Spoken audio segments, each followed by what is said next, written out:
You're a plumber in Tucson, 41 years old, twice divorced, living in an apartment that smells like mildew no matter how many times you clean it. You drive a van with 220,000 miles and a transmission that's been dying for 2 years. You make $52,000 in a good year, which this isn't. The most exciting thing in your life is the NFL on Sundays and the occasional date from an app that never leads anywhere. You get a call for an emergency job. Burst pipe at a foreclosed property the bank is trying to sell. Rural, outside city limits, one of those custom homes that got built during the boom and abandoned during the bust.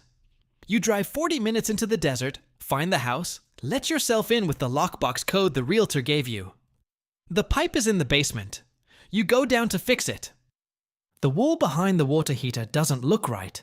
You've been doing this for 19 years. You know what walls are supposed to look like, and this one has seams where seams shouldn't be. You tap it. Hollow. You're not sure why you pry it open.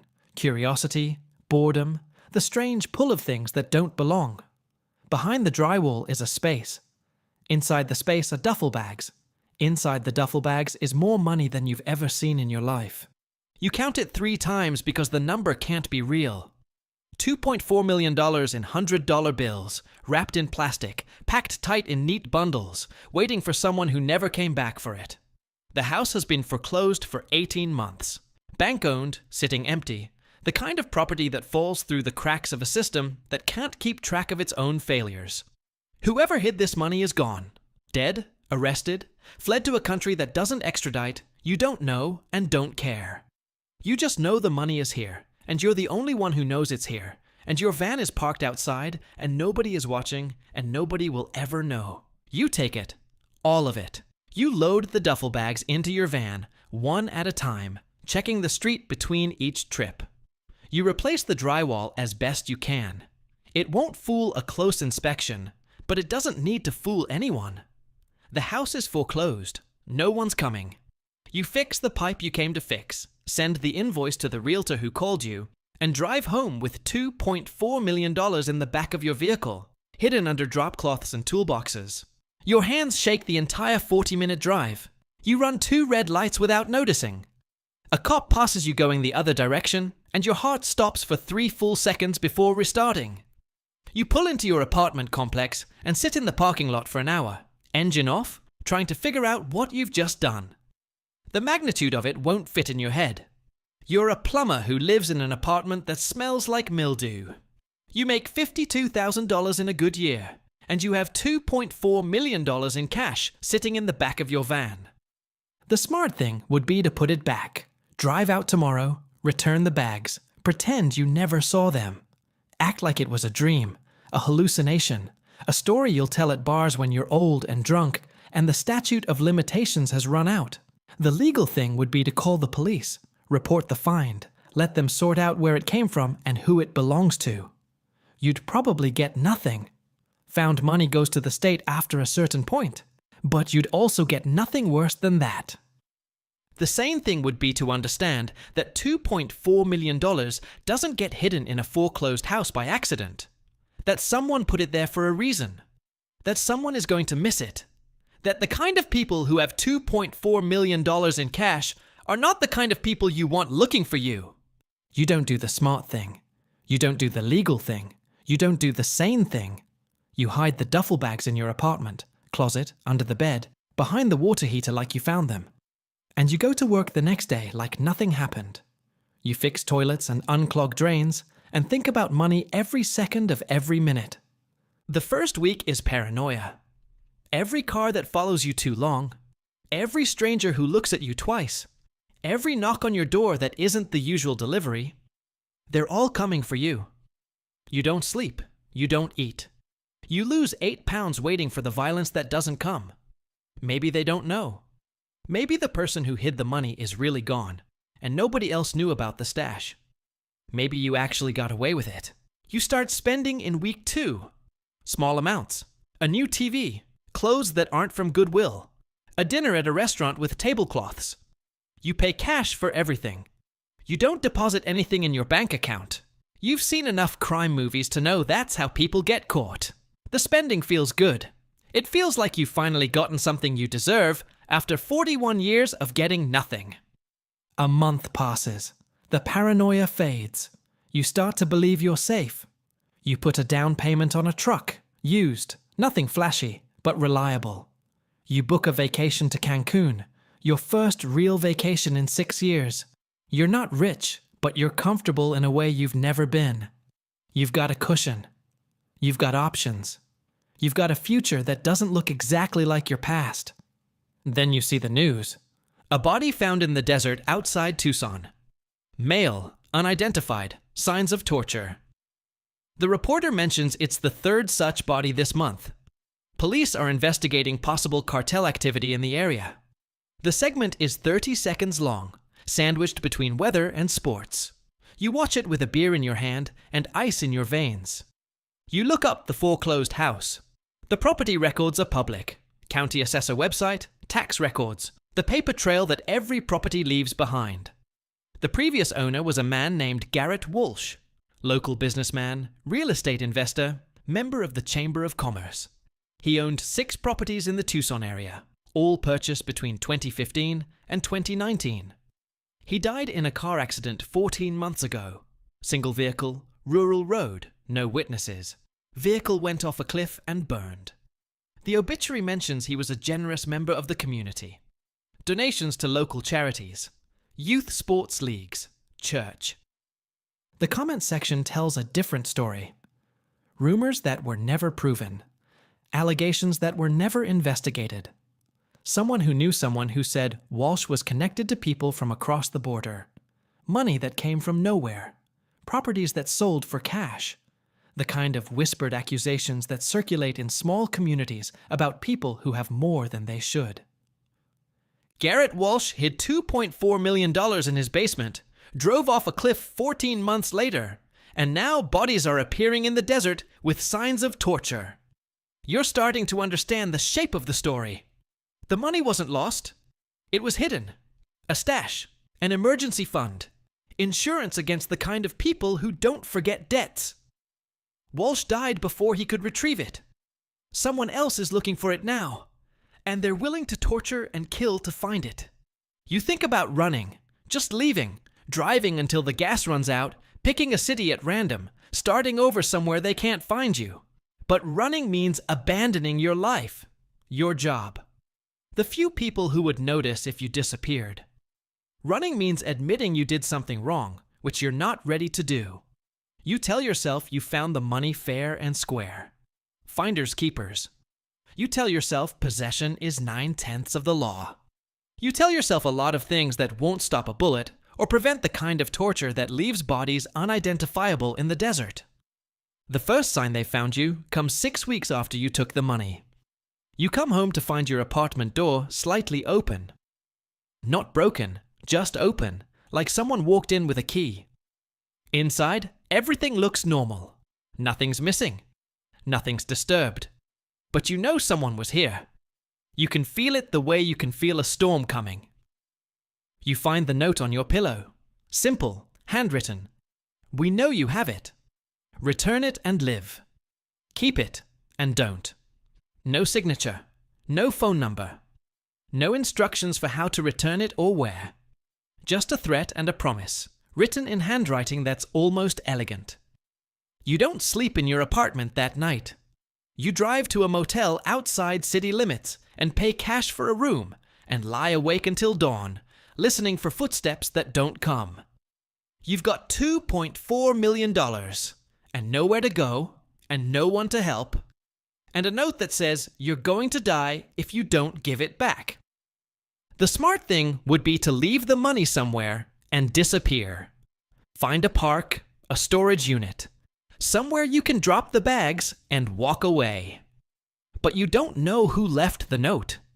You don't know if leaving the money would satisfy them or just confirm that you're the one who took it. You don't know if they'd let you live even if you returned every dollar. You're playing a game without knowing the rules, and the stakes are your life. You buy a gun. You've never owned one, never fired one outside a shooting range your buddy took you to once. The salesman shows you options, explains calibers and stopping power. You buy a 9mm and a box of ammunition and watch YouTube videos until you understand how it works. The gun makes you feel safer. The gun also makes you feel like someone who's about to get killed. Week 8. They approach you at a gas station. A man you've never seen, calm, polite, wearing a polo shirt like he's about to play golf. He asks for a moment of your time. He knows your name. He knows where you work.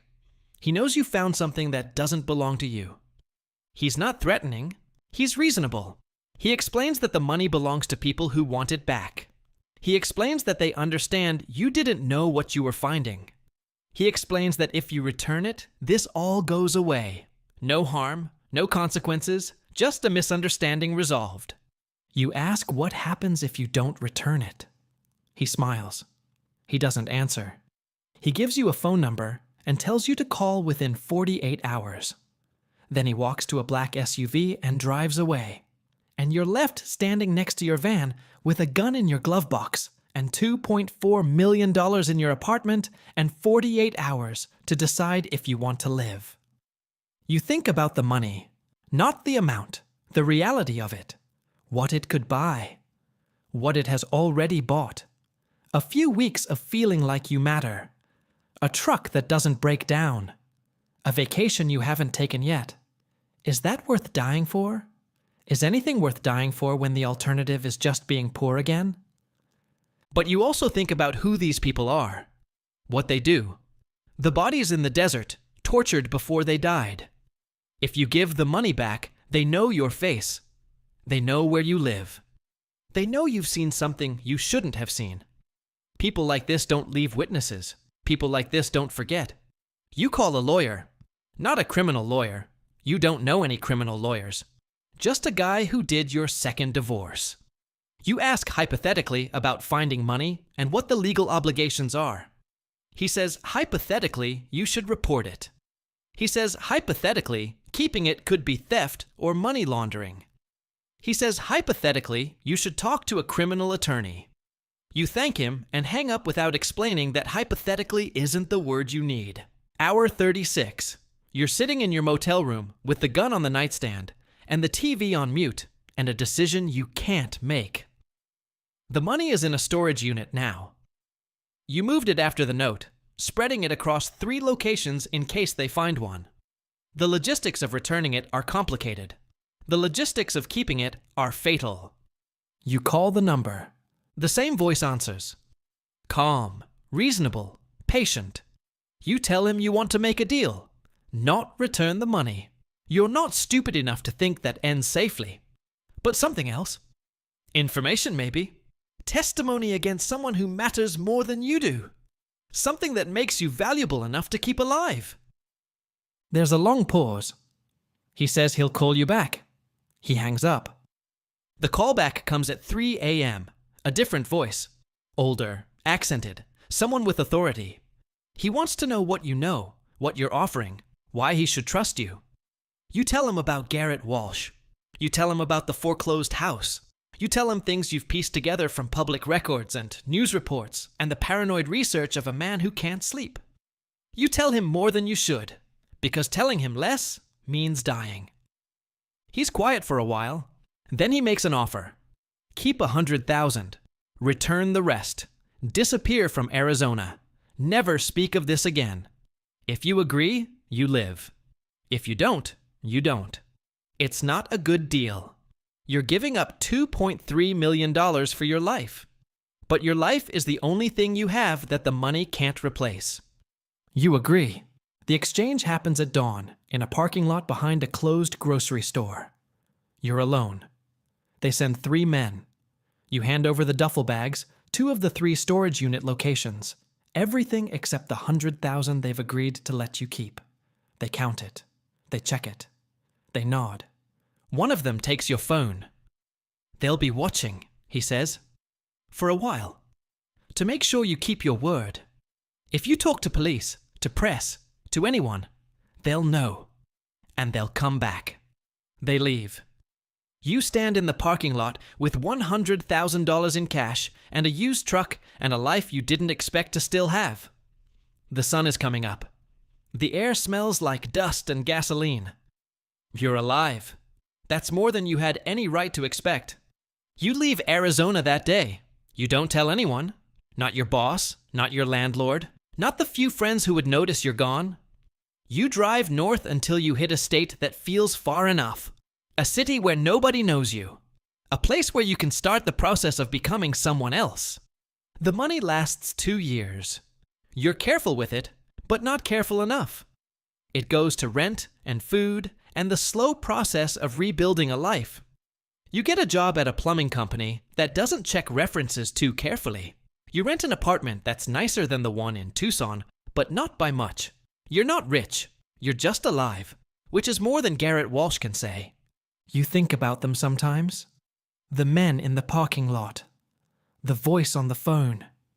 The organization that hid $2.4 million in a basement and killed to protect it. You wonder if they've forgotten you. You wonder if they're still watching. You wonder if some night, years from now, a note will appear on your pillow and the game will start again. You keep the gun. You check your locks twice every night. You never answer the door without looking through the peephole first. You found $2.4 million and you lived to tell about it. That's the story. That's what you got away with. The fear is what you didn't get away with. The fear is permanent. The fear is the tax you pay for the rest of your life on money that's already gone. Some nights you wonder if it was worth it. Some nights you're sure it wasn't. Most nights you're just grateful you're still around to wonder. That's a wrap. The story is fiction, but cartel money does get lost, and people do find it. Most of them are smart enough to leave it alone. Some of them aren't. The ones who take it usually regret it. If they live long enough to regret anything. If this made you think, drop a comment. Subscribe for more.